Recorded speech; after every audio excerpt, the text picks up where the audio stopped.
ഇനി സ്കാമുകളും ഒരുപാട് ഇതിനെ ചുറ്റിപ്പറ്റിയുണ്ടല്ലോ. അപ്പോൾ ഞാൻ കേട്ടൊരെണ്ണം എനിക്ക് വളരെ രസകരമായിട്ട് തോന്നി. അതൊരാൾ വിശ്വസിക്കുന്നുണ്ടല്ലോ. ടൂറിസ്റ്റ് വിസയിൽ എത്തി നിൽക്കുക, പാർട്ട് ടൈം ജോലി കിട്ടുക, അത് കഴിഞ്ഞാൽ നമുക്ക് PR കിട്ടും.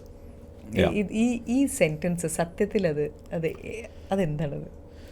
അത് ആക്ച്വലി ഇവർ പ്രാക്ടിക്കലി ഒരു പോസിബിൾ ആക്കിയ കേസാണ്. അതൊരു വലിയ ഫ്രോഡാണ്.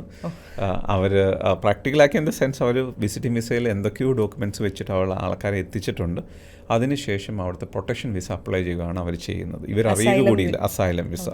അപ്പോൾ അവിടെ വന്നിട്ട് ഇവരറിയാതെ തന്നെ അസൈലം വിസ ചെയ്യും. അസൈലം വിസയ്ക്കകത്ത് ഫുൾ വർക്ക് റൈറ്റ്സും മെഡിക്കെയറും എല്ലാം ഉണ്ട്. പക്ഷേ അത് ഇന്ത്യ എന്നൊരു രാജ്യത്തെ അപകീർത്തിപ്പെടുന്ന ഒരു പ്രവണതയാണ് കാണിക്കുന്നത്. പക്ഷേ ഇപ്പോഴത്തെ ഗവൺമെൻറ് അങ്ങനത്തെ വിസ അപ്ലൈ ചെയ്താലും 4 മുതൽ 8 ആഴ്ചയ്ക്കുള്ളിൽ തന്നെ കേസ് എടുത്തിട്ട് റെഫ്യൂസ് ചെയ്യും. പിന്നീട് അവർ ട്രൈബ്യൂണലിൽ പോയും ട്രൈബ്യൂണലിലും ഇപ്പോൾ കേസ് ഭയങ്കര ഫാസ്റ്റായിട്ട് എടുക്കുന്നുണ്ട്. അപ്പോൾ ഇവരുടെ ആൾക്കാരെ പറ്റിക്കുന്നത് നല്ല എമൗണ്ടാണ് അത് മേടിക്കുന്നത്. അപ്പോൾ ഇങ്ങനെയുള്ള എമൗണ്ട് മേടിച്ചിട്ട് അവരെ എവിടെ എത്തിക്കുകയും അവരോട് പറയുന്നത് നിങ്ങൾക്ക് കുറേ നാൾ ജോലി ചെയ്ത് ഈ പൈസകളെല്ലാം വീട്ടാമെന്നുള്ളതാണ്. അതൊരു ഇല്ലീഗൽ പ്രാക്ടീസാണ്. അതിനെതിരെ ഇൻവെസ്റ്റിഗേഷൻ നടക്കുന്നുണ്ട്. ഇന്ത്യയുമായിട്ട് സഹകരിച്ച് ഇന്ത്യ ഓസ്ട്രേലിയ ഭയങ്കര ഇതാണ്. അവർക്കെതിരായിട്ടുള്ള ഇൻവെസ്റ്റിഗേഷൻ നടക്കുന്നുണ്ട്.